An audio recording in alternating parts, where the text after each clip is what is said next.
Badminton കോർട്ടിൽ നിന്ന് ചെസ്സിന്റെ ലോകത്തേക്ക് ചുവടുമാറിയാണ് ദിവ്യ ദേശ്മുഖ് ലോക ചതുരംഗ കളത്തിലെ റാണിയാകുന്നത്. 2 തലമുറകൾ തമ്മിലുള്ള ഏറ്റുമുട്ടലിൽ വനിതാ ചെസ് ലോക ചാമ്പ്യനായ ദിവ്യ ചെസ്സിലേക്ക് വന്നത് യാദൃച്ഛികമായാണ്.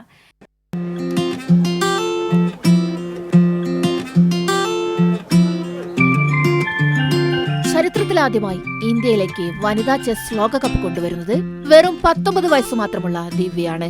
മഹാരാഷ്ട്രയിലെ ഡോക്ടർ ദമ്പതികളുടെ മകളായ ദിവ്യയ്ക്ക് കുട്ടിക്കാലത്ത് ബാഡ്മിന്റനോടായിരുന്നു കമ്പം. ഒരിക്കൽ ചേച്ചിയുടെ ബാഡ്മിന്റൺ സെന്ററിലേക്ക് അച്ഛനമ്മമാർക്കൊപ്പം ദിവ്യയും എത്തി.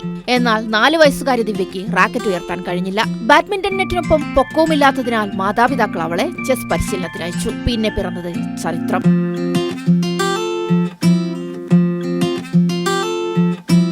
ചതുരംഗത്തിന്റെ കരുക്കൾ നീക്കി ആദ്യം അണ്ടർ 7 ദേശീയ ചാമ്പ്യനായി. പിന്നെ അണ്ടർ 10 ചെസ്സിലെ ലോകജേതാവായിരുന്ന ദിവ്യ അണ്ടർ 12ലും ലോക കിരീടം സ്വന്തമാക്കി. കഴിഞ്ഞ വർഷം വനിതാ ജൂനിയർ ചെസ് ലോക കിരീടവും ദിവ്യ ദേശ്മുഖിനായിരുന്നു. ഒടുവിലിതാ ലോക ചെസ് ചാമ്പ്യനാവുന്ന ആദ്യ ഇന്ത്യൻ വനിതയായി ദിവ്യ ദേശ്മുഖ് വിസ്മയം പകരുന്നു. AP Sajisha, sports desk, Kairali news.